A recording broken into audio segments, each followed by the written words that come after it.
anybody not familiar with this, Mike, you might not be familiar with this yet. We just created this not long ago.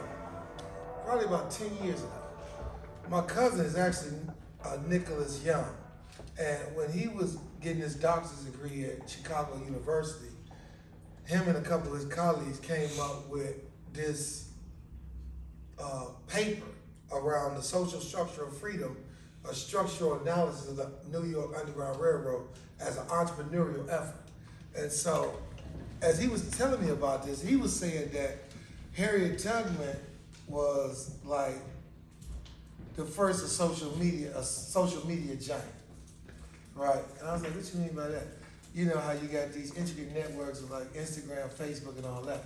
Well, what he proposed was that Harriet Tubman, because they was dealing with conductors and they was getting people from freedom from the South, all the way to Canada, they had this intricate network of people that some people you didn't even know, but they told you get to a certain place, somebody gonna pick you up, and they actually used this to move people from enslavement to freedom across the country. And so when I was thinking about that, and it didn't necessarily land on me at first, but I was like, man, that's interesting. And so just speeding right along, it's been a lot of conversation about, the new Jim Crow, slavery was never abolished, 13th Amendment, even talks of, from like school to prison pipeline and all that. And so I started thinking, when I ran across the 13th Amendment, it was crazy because when I did 10 years incarcerated, I didn't even know what the 13th Amendment was. And I was reading books and studying every day. And I was like, wow, that was curious. And I'm like, if I just did all this studying, who else that's incarcerated don't really know what the 13th Amendment is? But I came home not knowing. And so when I really found, how I found out about the 13th Amendment was because I was doing some business. I thought that I did my time, paid my debt. I'm gonna be an entrepreneur. I'm about to come out here and pursue my American dream. I'm a capitalist. Only thing I'm not gonna do is something illegal. And so I started doing nightclubs, strip clubs, anything that could make me some legitimate money, I was trying to participate in. And I went downtown, and when I went downtown, I never forget, it was a paper. It was the police put a paper together. Come on! The police put a paper together, and the paper was like, the known ex-felon by the name of Fred Ward shouldn't own or operate this business. And I was like, Dad, they called me a felon before they even called me my name. And I was like, so I'm arguing at the time. I got a right to this. I got a right to pursue my American dream. I got a right to do business downtown or wherever. And I was wrong. And when I found out that I was wrong, man, it blew the wind out my lungs. What you mean? I ran across the 13th Amendment. And what is that? The 13th Amendment says that neither slavery nor involuntary servitude is legal unless you've been duly convicted. And I've been duly convicted. And I was like, hold on, what's this? And for a minute, I'm like kind of trying to wrestle with my mind. What is this really saying? And it was saying that I inherited the enslavement period. That I don't have the full rights of citizenship as other people. Okay. And it blew me away. Right? And I wrestled with that, and I went to city council, and I'm like, hey man, I'm trying to do business out here, the police messing with me, all because I got a felony, and I didn't get no type of support.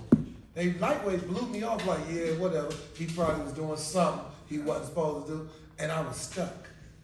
And at the time that I'm sitting like, man, well, I ain't gonna starve. And I'm like, I'm pretty smart, and I had to wrestle with the fact, how is it harder to do right than it is to do wrong? I said, how is that possible, right? And so I'm like, right at the edge, where I'm like, nah, I'm trying to do the right thing, but, I'm not going to starve out here, right? And I'm going to pursue some type of happiness.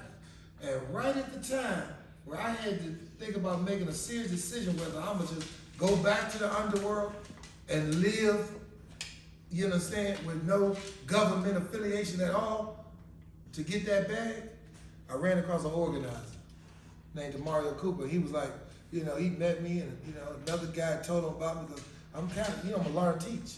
So when I heard about the collateral sanctions, I didn't know about collateral sanctions then. I knew about the 13th Amendment. I started telling people, man, you into the 13th Amendment? They're like, what's that, G? I'm like, man, it's serious. It got us in a chokehold. And he told me about like structural racism, power dynamics, how systems work, right? And he took me on this journey to like understand like how the system works and where we at in the system. And so that took me some years to like understand, and I'm picking up and I'm reading everything. And I'm also thinking about the seed that my cousin had jumped in my head about Harriet Tubman's Underground Railroad. And so I'm like, you know what? If people with felony convictions is not free and they inherited the enslavement period and they done lost their rights to civility, I'm like, man, why don't we think about using some of the same tactics that Harriet Tubman and Frederick Douglass used to get free? And that's how this came about. What they attempted, and this is my cousin there while they was at Chicago University. What they attempted to prove in their presentation, you can always look on that because it's a published article, that enslaved African Americans, free blacks, and whites worked together to free those in bondage and eradicate slavery. Now that sounds pretty similar to what I think we're trying to do today. And one thing was certain, we needed white folks to help with this too, right? And also to use the theory to suggest that freedom promoted by joining the Underground Railroad may best be explained as a calling, right? The Underground Railroad was a calling. And then the third thing they was trying to show was that the Underground Railroad relied on an embedded system, right, called social networking, actors that bridge structural holes. And in structural holes, I realized they was talking about like strong tie, weak tie theory. And so, give you an example of what a strong tie is like me and Sheila, you understand? You know, besides her being my sister, me and her know Melissa. She know Melissa in her own way, I know Melissa in my own way, right? So Melissa's a strong tie to both me and Sheila. But Sheila don't know Teddy. She just not meeting Teddy. But I know Teddy. So Teddy's a strong tie to me, but a weak tie to Sheila. But in this network, we transfer those trusts. Mike is a strong tie to me. He's a weak tie to Maria. But as we connect the dots, right? What happens is this network allows for expansion and certain information, especially if we have a dedicated cause that aligns us all to connect. Because even though Mike a strong tie to me and a weak tie to you, our relationship ties you to Mike. And it also ties him to the West Side. And it also ties him to your friend, right? And without that intricate network, it wasn't possible. He ain't know Maria existed before the day. And I'm saying not only think about that in Cleveland, but think about that in Dayton, and Cincinnati, and Youngstown, and Akron, and Canton, right? When there's so many different places in Ohio that we all suffer from the same exact thing, collateral sanctions. Watch how this play out. So, and in that system, these was what they call superintendents, because they played such a heavy role in the Underground Railroad. You got Frederick Douglass was a superintendent, right? You know, you got John Brown. These are historic figures. Harriet Beecher Stowe, they wrote the book Uncle Tom's Cabin. You got Susan B. Anthony. Some people might have heard about her. I think she on a coin or something, but she was also part of the Underground Railroad. And then you got who we love and adore, Harriet Tubman. What type of spirit did she have to escape slavery and then go back not once, but a bunch of times to go get other people and free them? That's like me breaking out of Mansfield Correctional and going back. I don't even know if I would have went. I might have sent a letter, or some food or something. But I mean, it's hard to imagine what type of spirit and will that sister had, right? And so we want to honor all of them, but them superintendents, and we also got in our motto how we can be superintendents in today's, not Underground Railroad, but we got what we call on the ground, and we're gonna get to that. So, and now imagine that was the superintendents, but the people that they was connected to actually get this accomplished across the South was all these other people. People that might gonna have a relationship with, the friend ain't got a relationship with. But imagine if Mike had his network and Teddy had his network, right? And the West Side had their network connected to the East Side. It's gonna grow. And the South Side. And down the way. And up the way. And 131st. And Columbus. And Akron, Kent, Youngstown, Dayton, Massillon, Mansfield, Elyria, Lorraine. This is what we create. For one purpose. To be able to remove the barriers that we suffer through, you know what I'm saying, for the rest of our lives once we have made an error or a mistake. The 13th Amendment, for those that don't understand it, says that neither slavery nor involuntary servitude, except, this is the except clause, as a punishment for crime whereof the party shall have been duly convicted, shall exist within the United States. So slavery, in the 13th Amendment, slavery was not abolished. It wasn't ended. It was reframed from the enslaved people to people duly convicted. Now watch how, this is a very interesting move they put down. So it's certain words that we need to understand, like convict leasing, Correctional Corporation of America, Black Code, civil death, collateral sanction, and social network theory. All these are very important terms. Let's look at them. And we're going to kind of highlight, we're going to read all of this, but right now they call it core civics, which it was formerly called Correctional Corporations of America. It was co-founded in 1983, right when you had the war on drugs, and you understand, you had an explosion of, you understand, prison systems in America. Watch this. It's a private prison, right? In 2016, the company is the second largest private corrections company in the United States. In 2012, it exceeded 1.7 billion. Huh? Contracts generate up to 51% of its revenue. Contracts. Remember that when we talk about convict leasing, right? And in 2016, Correctional Corporation of America, along with GOE Group, were running more than 170 prisons and detention centers. CCA revenue in 2015 was 1.9 billion. 1.79 billion. All right? That's called prison for profit. Y'all all right? Can I go on? Here we go. Black codes. What is black codes? Black codes are sometimes called black laws. But what is it? Right? Since the colonial period, colonies and states have passed laws that discriminate against free blacks. Slave codes. Y'all with me? Yeah. Watch this. The defining features of black codes was broad vagrancy laws. Watch this. Which allowed local authorities to arrest free people for minor infractions and commit them to involuntary labor. This period was the start of convict leasing system, also described as slavery by another name, right? Watch this. Y'all with me? Okay, here we go. Here we go. Civil death. Civil death is interesting. Civil death is the loss of all or almost all civil rights by a person due to a conviction for a felony. You see that? In medieval times, watch this, felons lost all civil rights upon their conviction. Can't carry a gun in an open carry state. Can't own a grow house. Can't get a real estate license. Can't become a nurse. Can't get insurance. You see, watch this picture now. They said medieval time. When I hear medieval time, I be thinking people on horses, you know what I'm saying, and doing, right? We're in 2024. But watch this. And also about the outlaw. Sometimes they call them gangs. They label them gangs.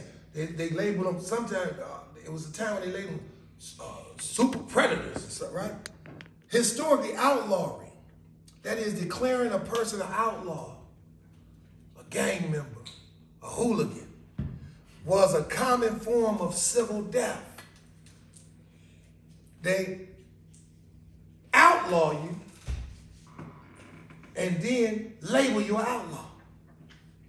Watch this.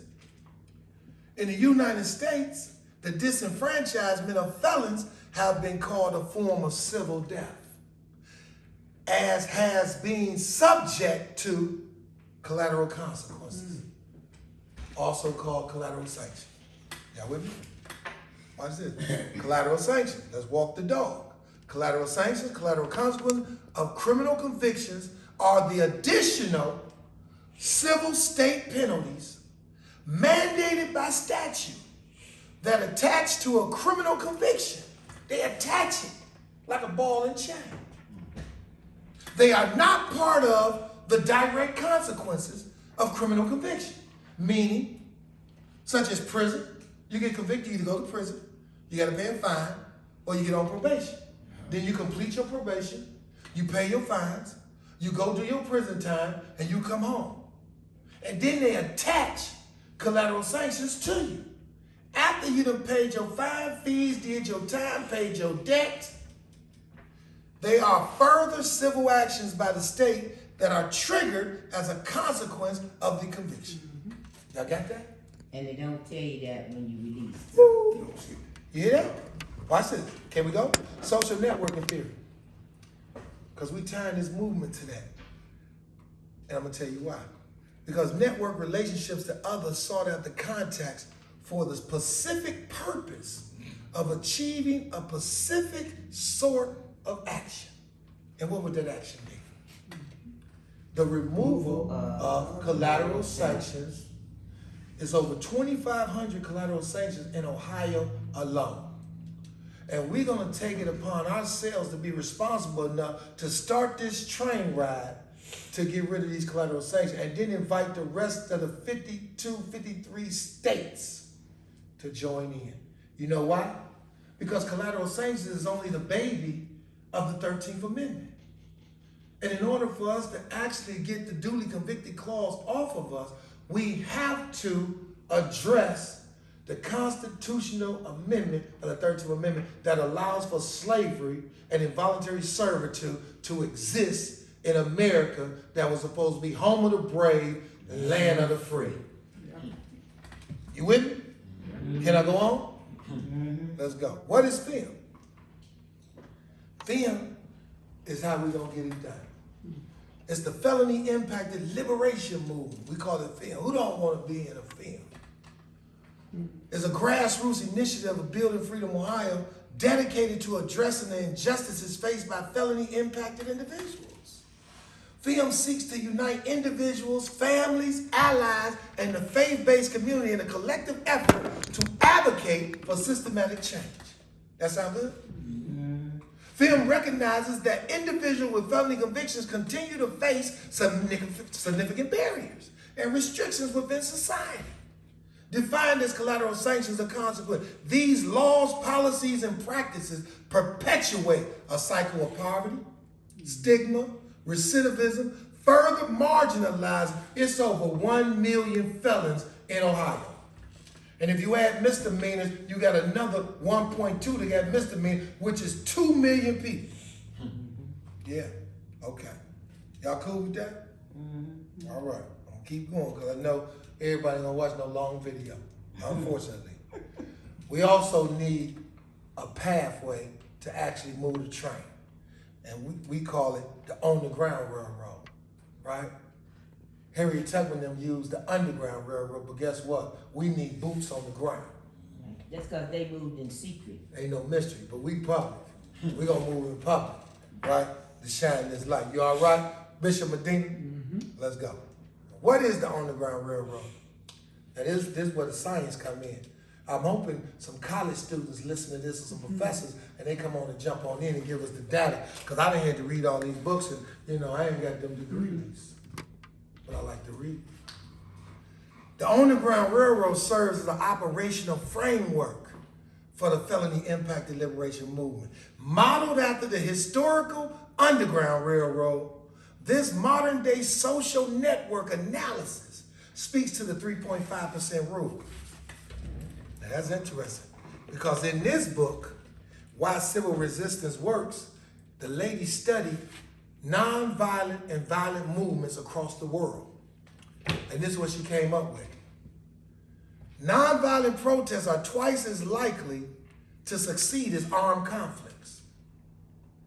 And those engaging a threshold of 3.5% of the population have never failed to bring about change.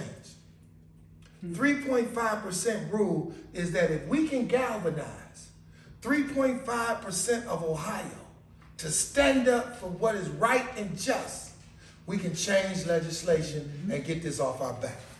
She also said there weren't any campaigns that has failed after they have achieved 3.5% participation. During the peak event, says Chisholm, a phenomenon she has called the 3.5% rule. And for those that like to read, read it. Here we go, right here. It's a lot of good reading. I like to read, right?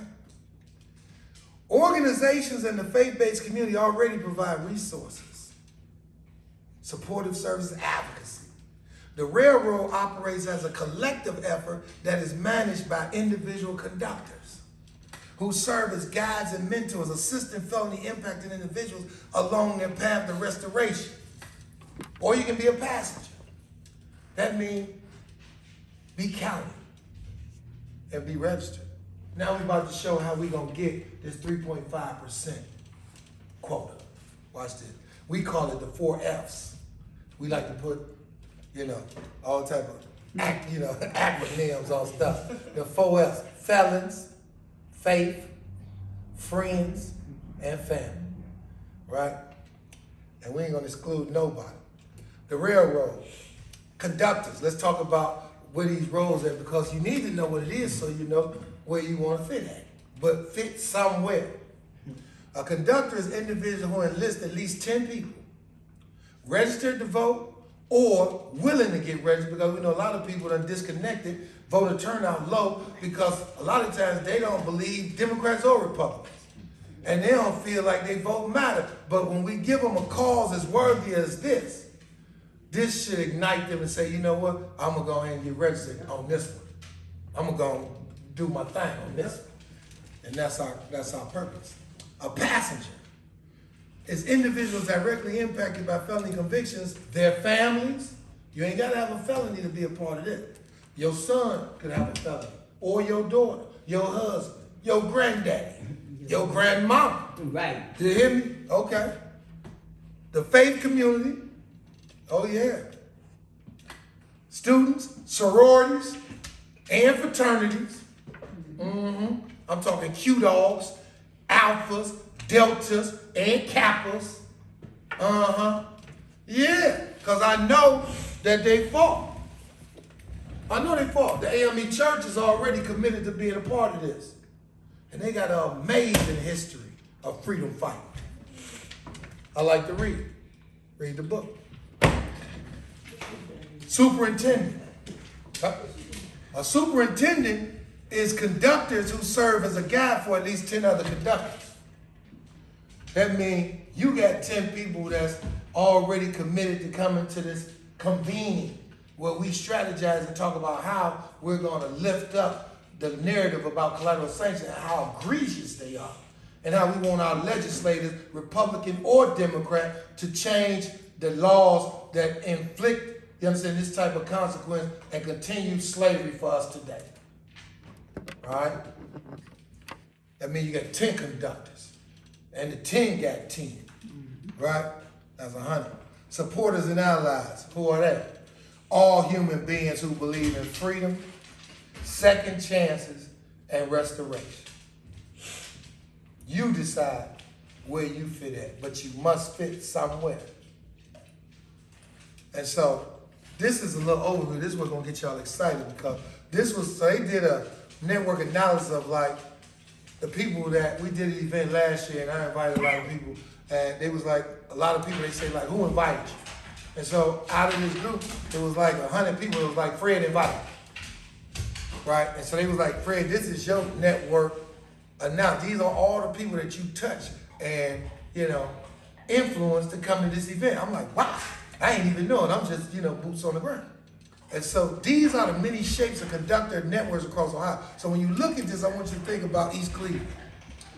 I want you to think about the West Side. I want you to think about Lorraine. I want you to think about, right? Remember the Underground Railroad had a network analysis too. Well, we will need our network analysis, right? So this is what it looked like, an intricate thing. That go Mike Martin there right there. And all the folks that, you understand, love him and love what he doing and he influenced. I see it. That go Cleve. You understand, with the wrongly convicted network. I see him, right? That go Maria. You understand? Boss behavior. Ain't no mission. You understand? Doing that work, putting that work in, right? And I see Mike Jones, because he a network of networks. I see him in there, all right? And other people. Add your name. The many shades of conductor across Ohio. And this was in Akron. So we got a BFO chapter in Akron. And we went down there. We just want to show this as an example.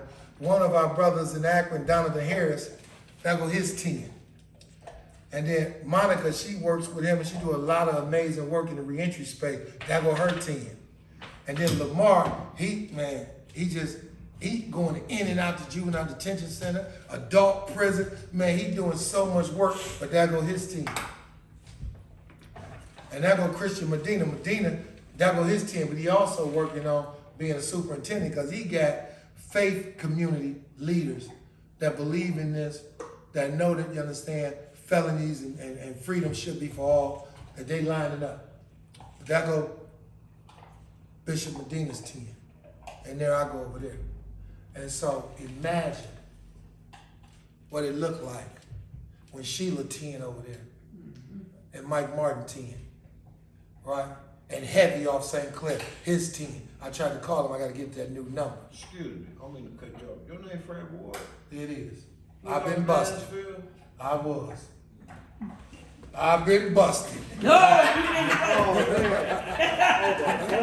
Bro, what's up, It's all love, man. It's all love. That network.